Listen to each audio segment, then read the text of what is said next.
The river is the lifeblood of this vast, untamed land. From high above, it appears as a silver ribbon, twisting and turning through a patchwork of golden grasslands and deep green jungle. It carves its path with ancient patience, a lifeline for all who live here. The sun beats down, warming the earth and sending shimmering heat waves rising from the savanna. The air is alive with sound. A gentle breeze whispers through the tall swaying grasses, creating a soft, rustling music that has played for millennia. This is a world governed by the sun, the seasons, and the endless cycle of life and death, where every day presents a new challenge. The sounds of the riverbank are a complex symphony of nature. Tiny insects with iridescent wings buzz and drone, flitting between wildflowers that cling to the muddy edges of the water. Their constant hum is the background track to this wild theater. High in the sky, a fish eagle circles with focused intent, its sharp eyes scanning the glittering surface below for any sign of movement. Its piercing cry echoes across the landscape, a declaration of its dominion over the air. On the ground, smaller creatures go about their business, their survival depending on staying unnoticed by the many predators that share this habitat. The shoreline itself is a story written in mud and sand. It is a place of transition where the solid earth meets the flowing water. The banks are steep and slippery in some places, gently sloping in others. The mud is soft and deep, marked with the tracks of countless animals that have come to drink. There are the delicate prints of wading birds, the heavy indentations of buffalo, and the splayed tracks of antelope. In the distance, a low rumble can be heard. It is not thunder, but the sound of a distant herd on the move, a deep, guttural sound that speaks of power and purpose in this untamed wilderness. This river is both a sanctuary and a place of immense danger. It offers the precious gift of water, essential for survival in the baking heat. But its murky, brown depths conceal secrets.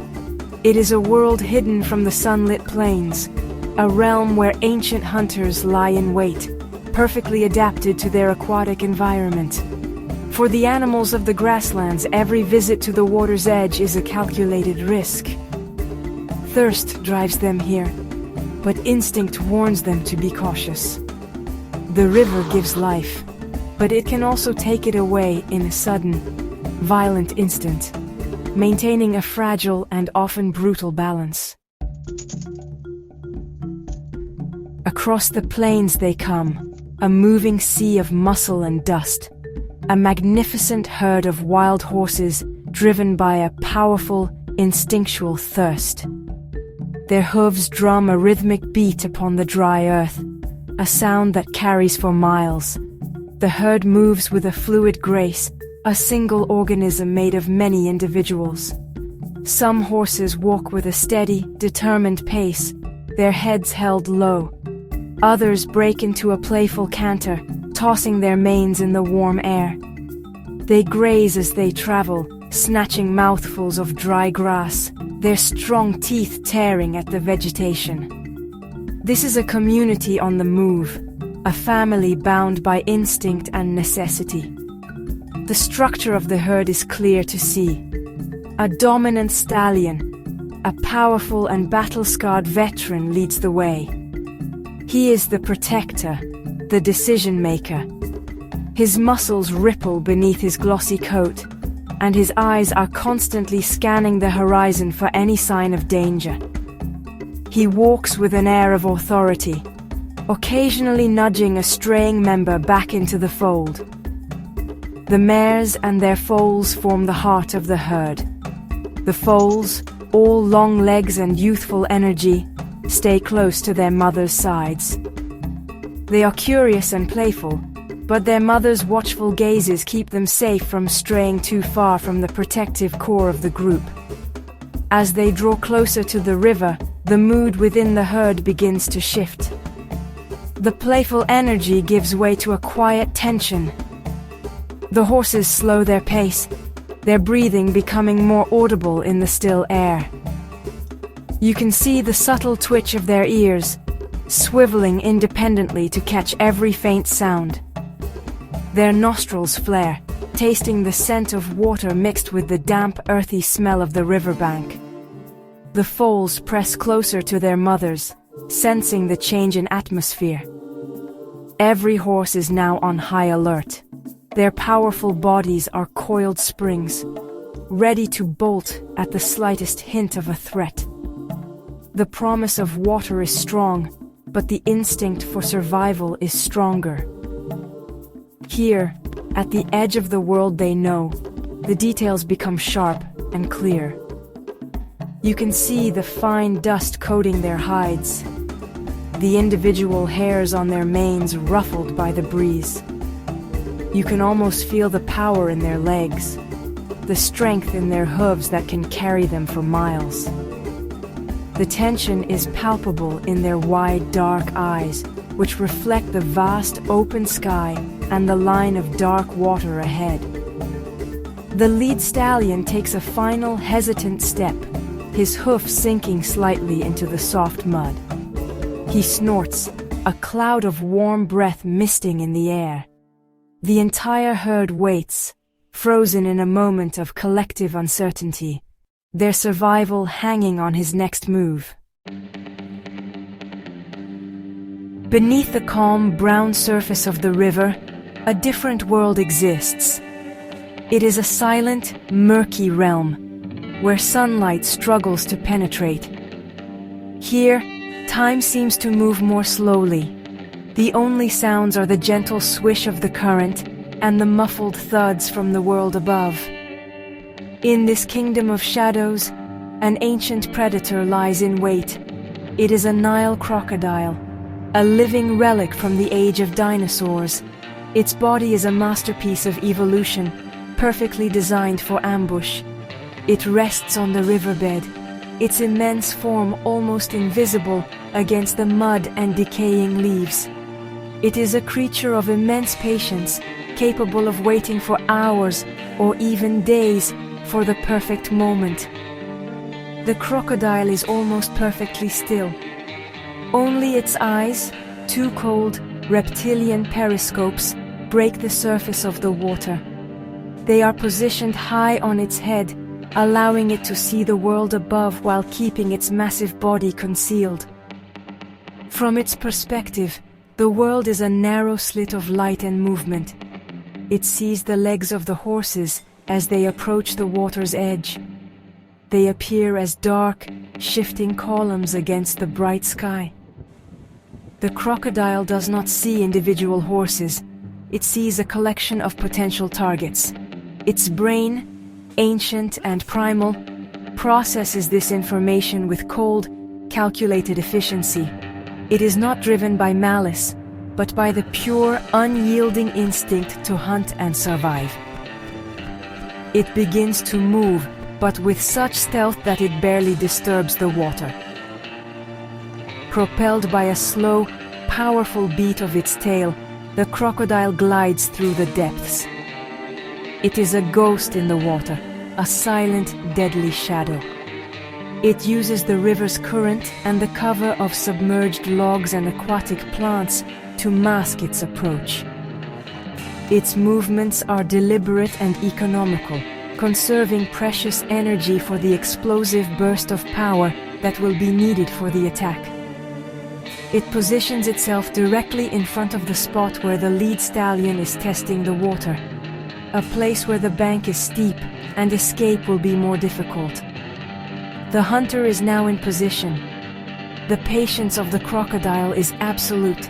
It can slow its heart rate to just a few beats per minute, entering a state of near hibernation as it waits. The sounds of the horses, their snorts, their heavy breathing, the splash of their hooves, are triggers. They are signals that the moment is drawing near. The crocodile's powerful jaws, lined with dozens of conical teeth, remain closed. Its immense muscular power is held in reserve, a compressed spring of lethal force. It watches the legs in the water, waiting for one to step just a little deeper, just a little closer. The ancient hunter is ready. The stage is set for a primal confrontation. The tension at the water's edge is now almost unbearable. The lead stallion stands as a statue, his body rigid with suspicion. He lowers his head, his nostrils barely touching the water's surface, but he does not drink. He snorts again, a loud, sharp sound that echoes across the river. It is a warning to the rest of the herd. His eyes are fixed on the water, scanning for any ripple, any movement that seems out of place. He can smell the crocodile. It is a faint, musky odor mixed with the scent of wet mud, but his finely tuned senses recognize it as the smell of death. The foals, picking up on his fear, begin to whinny nervously, pressing themselves against their mother's flanks. From beneath the surface, the crocodile watches and waits. It sees the stallion's head dip down, then pull back. It senses the hesitation. The crocodile remains perfectly still, its body hidden just inches below the murky water. Its camouflage is flawless. It looks like a submerged log, a harmless piece of driftwood. This deception is its greatest weapon. The horses know something is wrong, but they cannot see the danger that lurks so close.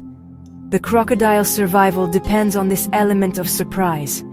It needs the horses to overcome their fear and commit to drinking, to lower their guard for just a single fatal moment. The scene is a breathtaking tableau of suspense. Above the water, the wide panoramic view shows the entire herd, poised for flight. Their beautiful forms are silhouetted against the vast open sky. Their collective anxiety is a visible force, a wave of nervous energy rippling through the group. Below the water, the view is tight and claustrophobic. We are with the crocodile, looking up at the distorted shapes of the horse's legs, shimmering and shifting with the movement of the water. The contrast between these two worlds, the open, sunlit plain and the dark, confined river, heightens the drama of the impending clash.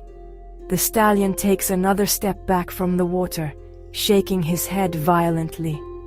He has made his decision. The risk is too great. He turns and issues a sharp call to the herd, a signal to retreat. But some of the younger, less experienced horses at the back of the group, driven by a desperate thirst, begin to push forward. They are not as attuned to the subtle signs of danger.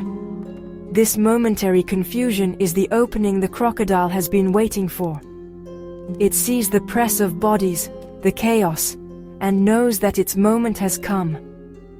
The dance of suspicion is over. The time for action is now. With a surge of primal power, the river explodes. The crocodile lunges from the depths, its massive body propelled by its powerful tail. It's just a blur of green and brown scales, a terrifying eruption of water and violence. Its jaws, wide open, snap shut with the force of a steel trap. The sound is like a gunshot, a sharp crack that shatters the afternoon calm. But its timing is off by just a fraction of a second. The nearest horse, a young mare, rears back in sheer terror, her hooves flailing in the air. The crocodile's teeth close on empty space, catching nothing but water and mud. It misses its target, but the message is clear and honestly horrifying.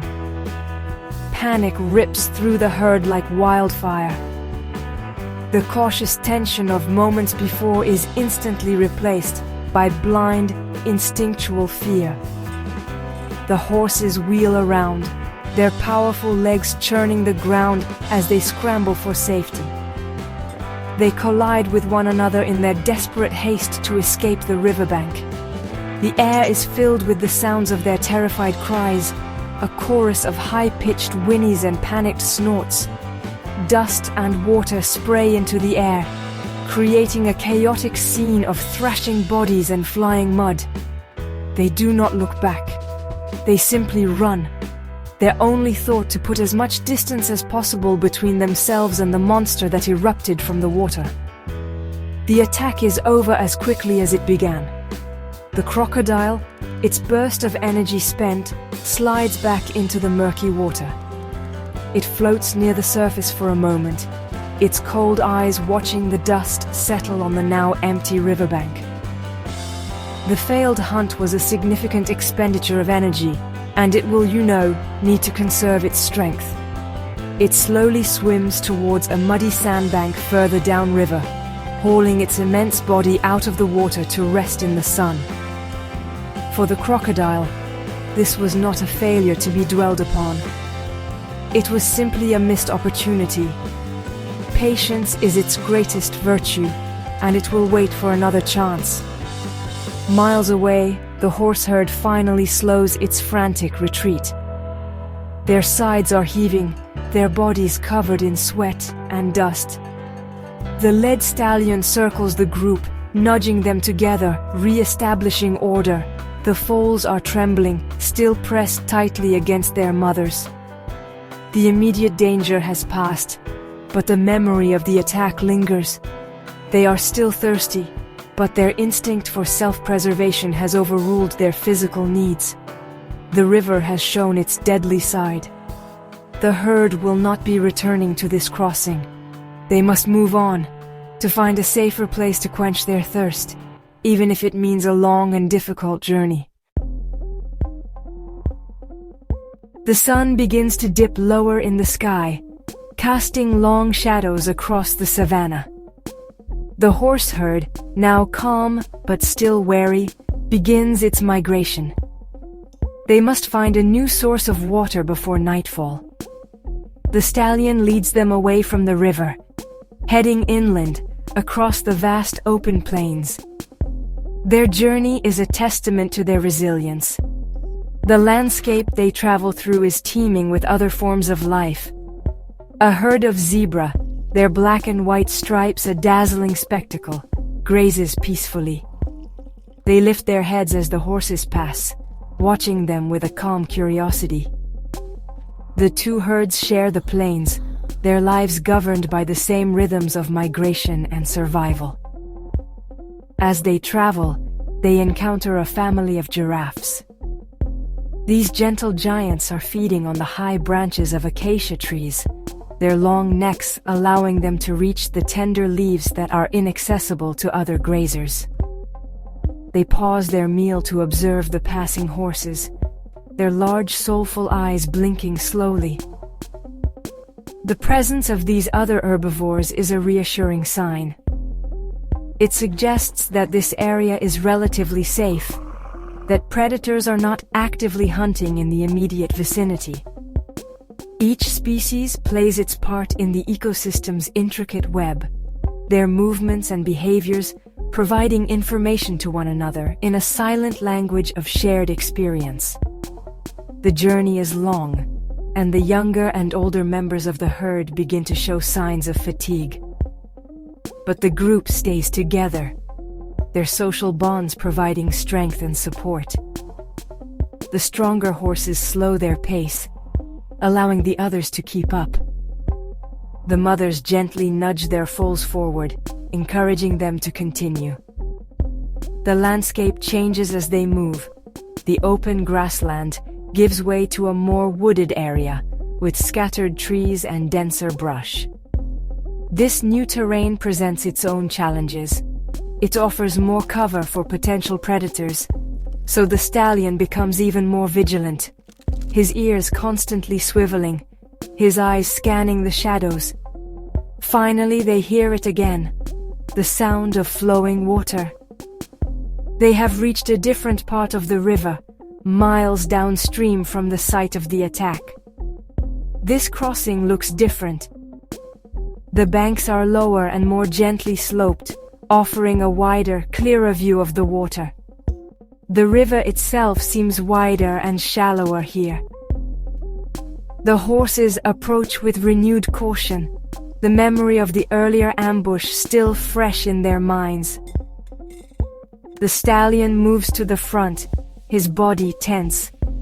Once again, he will be the first to test the water. The entire herd watches him, their thirst battling with their fear, as the setting sun paints the sky in shades of orange and purple. The stallion approaches the new crossing with extreme care. He sniffs the air, tests the ground, and scans the water for any sign of danger. The river seems calm, its surface reflecting the colors of the setting sun. Reassured, he takes his first deep drink. One by one, other horses follow his lead, cautiously lowering their heads to the water. But danger has not been left behind. Hidden beneath the tranquil surface, another crocodile, or perhaps the same patient hunter, has been waiting. It has chosen its position well, concealed by a bed of reeds in the shallower water. It watches the horses drink, its focus locked on a young stallion near the middle of the group. The attack is sudden and devastatingly effective. With an explosive burst of power, the crocodile lunges, its jaws clamping down on the horse's front leg.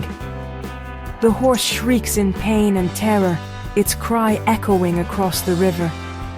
The initial shock gives way to a desperate struggle for survival. The horse rears up, trying to pull its leg free from the crocodile's vice-like grip, but the hunter's hold is absolute. The rest of the herd scatters in a blind panic, thundering away from the water's edge, leaving the captured horse to its fate. The battle has begun, a brutal contest of strength and will between two powerful animals. The crocodile uses its signature move, the death roll. It begins to spin its powerful body in the water, attempting to drag the horse off its feet and pull it into the deeper channel where it can be drowned. The horse fights back with incredible strength, its powerful muscles straining against the pull. It thrashes wildly, kicking and stomping with its free legs, trying to find purchase on the slippery riverbed. The water is churned into a chaotic froth of mud and bubbles. Underwater, the scene is one of violent confusion. The horse's leg is twisted at an unnatural angle, held fast in the crocodile's unyielding jaws. It is a primal, terrifying battle for life itself. Against all odds, the horse finds a surge of adrenaline-fueled strength. With a mighty heave, it lunges towards the bank, pulling the crocodile partially out of the water.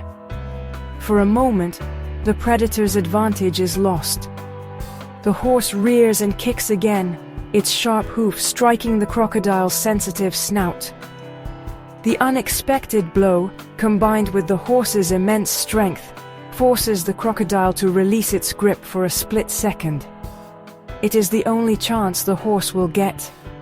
It rips its wounded leg free and stumbles onto the bank, collapsing in exhaustion and pain.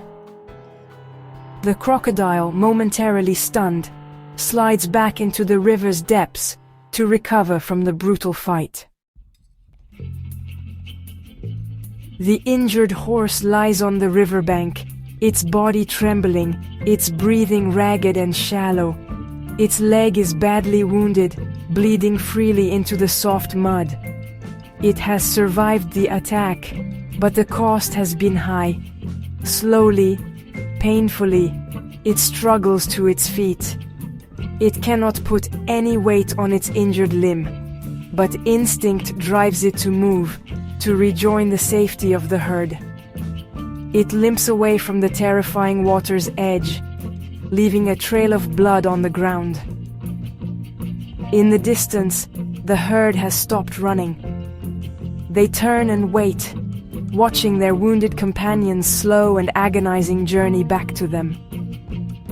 The family will not abandon one of its own. The sun has now sunk below the horizon, and the sky is a deep, bruised purple. A profound quiet descends upon the savannah, as if nature itself is holding its breath after the violence of the encounter. The frantic sounds of the battle have been replaced by the gentle chirping of crickets and the soft rustle of the wind. The river flows on, its surface once again calm and placid, showing no sign of the life and death struggle that just took place within its depths. The crocodile, exhausted and perhaps slightly injured itself, has retreated to the bottom of the river. It will rest, recover, and wait.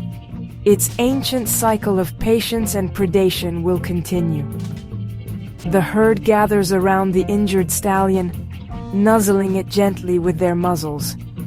They offer comfort and protection. His survival is now uncertain. A wounded animal is an easy target for other predators like lions or hyenas, but for now, he is safe within the collective strength of the herd. They will slow their pace for him, protecting him as they continue their endless search for safe pastures and water. Their journey is a powerful reminder of the deep social bonds that allow these magnificent animals to survive in a world filled with constant danger. They are a community, and their strength lies in their unity. As darkness envelops the land, the horses move on, becoming dark, graceful silhouettes against the fading light. They are heading towards the rising moon, a symbol of hope and renewal. The river continues its timeless journey to the sea, holding its secrets in its dark, silent depths. Here, the balance of nature has been tested and, for now, restored. Both hunter and hunted have survived to see another day. It is a raw and uncompromising world, but it is also a world of breathtaking beauty and incredible resilience. The sun will rise again tomorrow, and the eternal drama of life on the African plains will continue.